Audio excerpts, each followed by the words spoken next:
जहीरुद्दीन मोहम्मद बाबर हम पढ़ रहे हैं। 1526 से लेकर के 1530 ईस्वी तक बाबर ने भारत के ऊपर शासन किया। प्रारंभिक जीवन तथा कठिनाइयां हमने पूर्व की वीडियो में पढ़ी। इस वीडियो में हम पढ़ रहे हैं बाबर के भारतीय अभियान। बाबर अत्यंत महत्वाकांक्षी व्यक्ति था। वह काबुल के छोटे से राज्य से संतुष्ट नहीं था, अतः उसने भारत पर विजय प्राप्त करने की योजना बनाई। भारत पर बाबर के आक्रमण के कई कारण थे। सर्वप्रथम कारण तो वह यह था कि वह एक महत्वाकांक्षी शासक था।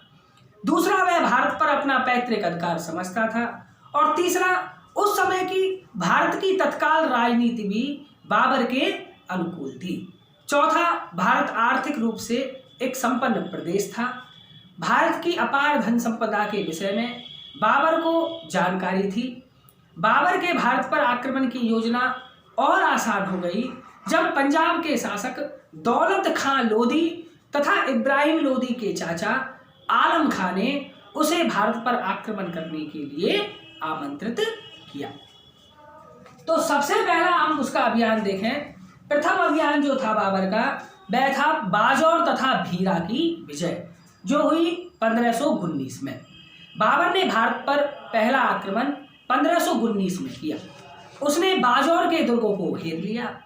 दुर्ग रक्षकों ने बड़ी वीरता से मुगल सेना का सामना किया, लेकिन वे बंदूकों के कारण ज्यादा देर तक नहीं टिक सके। अतः कुछ ही घंटों में 7 जनवरी 1519 को बाबर ने बाजौर का किला जीत लिया। बाजौर के बाद वह फरवरी 1519 में झेलम नदी के तट पर स्थित भीरा नामक स्थान पर पहुंचा। भीरा के निवासियों ने आत्मसमर्पण कर दिया। बाबर भीरा में हिंदू बेग को नियुक्त कर वापस काबुल लौट गया। बाबर के लौटते ही भीरा के निवासियों ने हिंदू बेग को भीरा से निष्कासित कर दिया। तो बाबर की प्रथम विजय थी बाजौर तथा भीरा पर विजय 1519 में। दूसरे नंबर पे आता है उसका दूसरा अभियान सितंबर 1519। हिंदू बेग भीरा से भागकर बाबर के पास काबुल पहुंचा।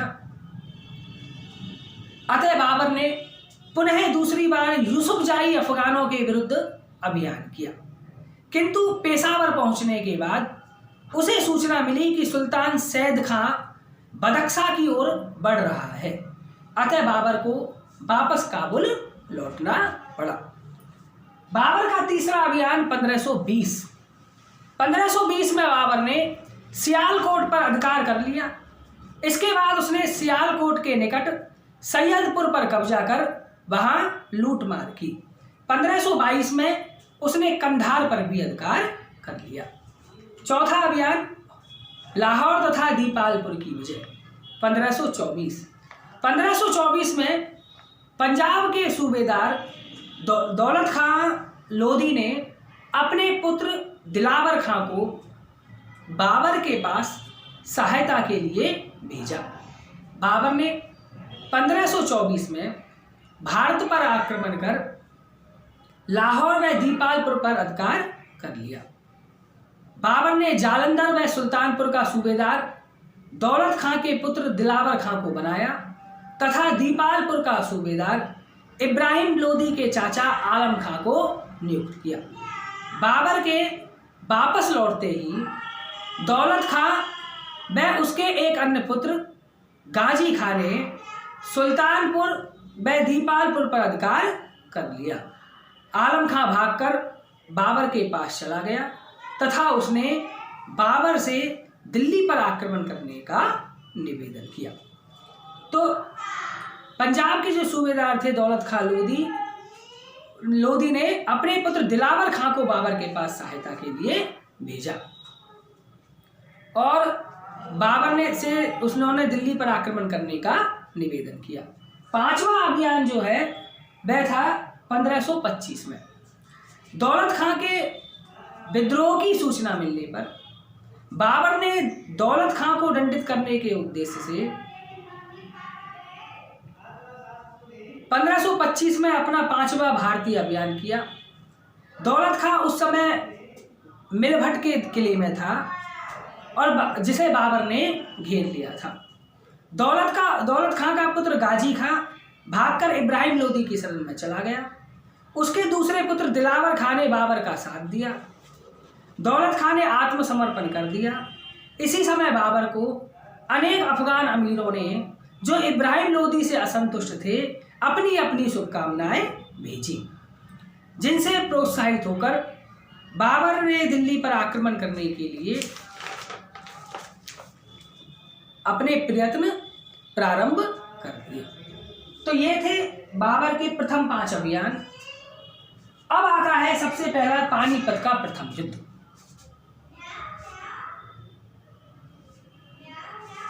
पानीपत का प्रथम युद्ध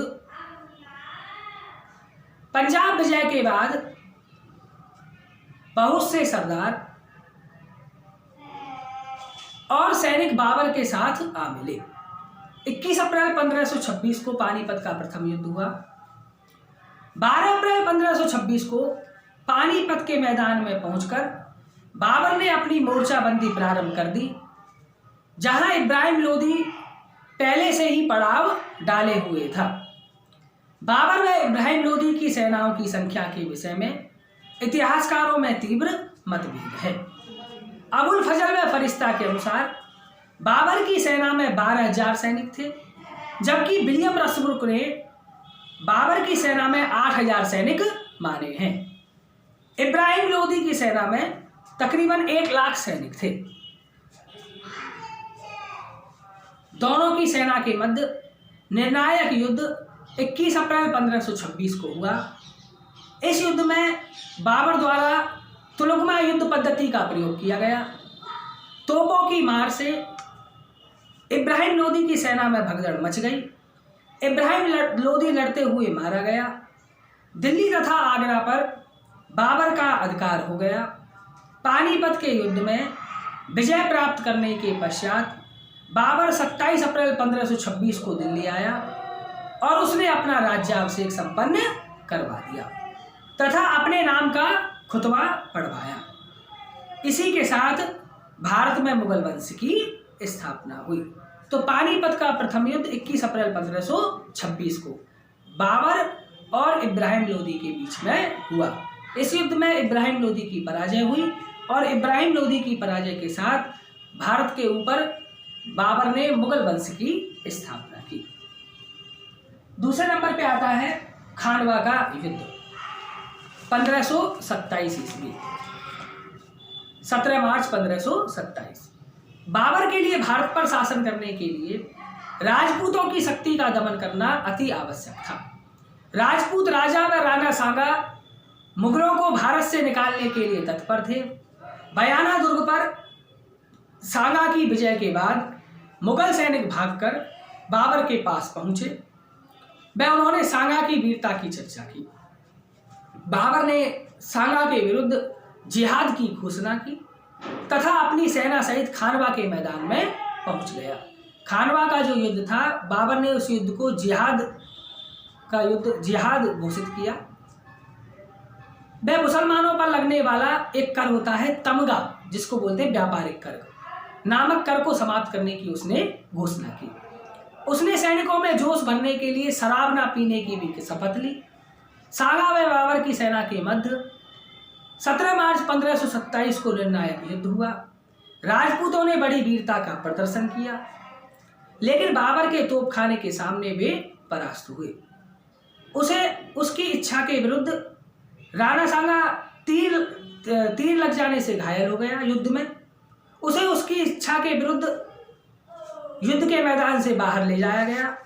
उसकी अनुपस्थिति में झाला अज्जा ने सांगा की पोशाक में छत्र धारण करके युद्ध का संचालन किया, लेकिन सांगा के घायल होकर रण क्षेत्र से चले जाने की बात सैनिकों को पता लग गई, जिससे राजपूत सेना में भगदड़ मच गई।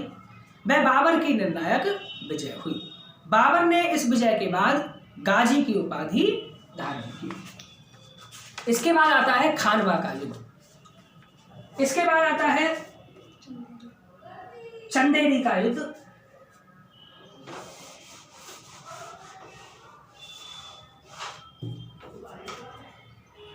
पानीपत के बाद हमने पढ़ा खानवा का युद्ध।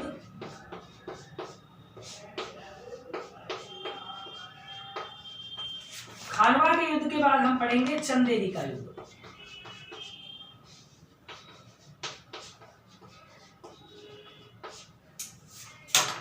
जो हुआ 29 जनवरी 1528 को।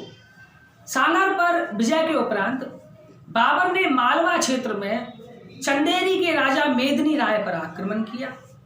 मेदिनी राय ने बाबर के विरुद्ध युद्ध में राणा सांगा की ओर से भाग लिया था। मेदिनी राय पराजित हुआ। वह चंदेरी दुर्ग पर बाबर का अधिकार हो गया। बाबर ने चंदेरी में अहमद शाह को नियुक्त किया। इसके बाद आता है घाघरा का युद्ध, जो हुआ 6 मई 1529 को। इब्राहिम लोदी का भाई महमूद लोदी पराजय के बाद बिहार चला गया। बिहार के शासक नुसरत शाह ने अफगान नेताओं को समर्थन दिया। बाबर ने अफगान नेताओं को समर्थन दिया। बाबर ने नुसरत शाह को चेतावनी दी, किंतु नुसरत शाह ने उसका कोई उत्तर नहीं दिया। अतः बाबर ने 6 मई 1529 को महमूद लोदी व नुसरत शाह की संयुक्त सेनाओं पर हमला कर दिया। अफगान पराजित हुए। नुसरत शाह ने बाबर की अधीनता स्वीकार करते हुए उससे संधि कर ली। बाबर के जीवन का यह अंतिम युद्ध था। अब बाबर की मृत्यु। 1530 में बाबर का पुत्र हुमायूं गंभीर रूप से बीमार हो गया। तब बाबर ने अल्लाह से प्रार्थना की कि वह हुमायूं का जीवन ले ले और बदले में उसका हुमायूं के जीवन के बदले में उसका जीवन, बाबर का जीवन ले ले और हुमायूं को स्वस्थ कर दे। कहते हैं कि उसी दिन से हुमायूं ठीक होने लग गया तथा बाबर का स्वास्थ्य गिरता चला गया। अंत में 26 दिसंबर 1530 को 48 वर्ष की आयु में बाबर की मृत्यु हो गई। प्रारंभ में बाबर के शव को आगरा के आराम बाग में दफनाया गया। बाद में उसकी इच्छा अनुसार उसे अफगानिस्तान ले जाकर काबुल में उसके द्वारा चुने गए स्थान पर दफना दिया गया। तो बाबर की मृत्यु के बारे में कहते हैं कि हुमायूं गंभीर रूप से बीमार हो गया था। तब बाबर ने अल्लाह से प्रार्थना की कि वह हुमायूं का जीवन बख्श दे और बदले में उसका जीवन ले ले। तो कहते हैं उसकी प्रार्थना अल्लाह ने स्वीकार की और उसी दिन से हुमायूं स्वस्थ होता चला गया और बाबर अस्वस्थ होता चला गया और अंत में 26 दिसंबर 1530 को 48 वर्ष की आयु में बाबर की मृत्यु हो गई। काबुल में उसके द्वारा चुने गए स्थान पर उसके शव को दफनाया गया। बाबर का हम मूल्यांकन पढ़ते हैं। ऐतिहासिक दृष्टि से बाबर विश्व के महानतम शासकों में से एक था। वह प्रतिभा संपन्न तथा योग्य व्यक्ति था। लेन पूल ने लिखा है, इतिहास में बाबर का स्थान अमर है और इसका आधार है उसकी भारत विजय, जिससे एक शाही वंश की स्थापना हुई। इतिहासकार B.A. स्मिथ ने लिखा है, अपने युग में बाबर एशिया में अत्यंत प्रभावशाली व्यक्ति था। वह किसी भी देश और युग के शासकों की कोटि में उच्च स्थान पर था। प्रोफेसर राधेश्याम ने बाबर की प्रशंसा करते हुए लिखा है कि वह एक जन्मजात योद्धा, एक वीर सिपाही, कुशल राजनीतिज्ञ, कूटनीतिज्ञ, एक स्नेहिल पति तथा अनेक गुणों का स्वामी था। एक स्नेहिल पति, पिता तथा अनेक गुणों का स्वामी था, जो कि किसी एक ही व्यक्ति में बहुत कम पाए जाते हैं। तो ये था जहीरुद्दीन मोहम्मद बाबर, जिसने भारत में 1526 ईस्वी से लेकर के 1530 ईस्वी तक शासन किया। बाबर के जो 4 अभियान थे, जिनमें पानीपत का प्रथम युद्ध 1526, खानवा का युद्ध 1527, चंदेरी का युद्ध 1528 और घाघरा का युद्ध 1529। घाघरा का युद्ध बाबर के जीवन का अंतिम युद्ध था। तो ये जहीरुद्दीन मोहम्मद बाबर। अगली वीडियो में हम पढ़ेंगे बाबर के पुत्र हुमायूं।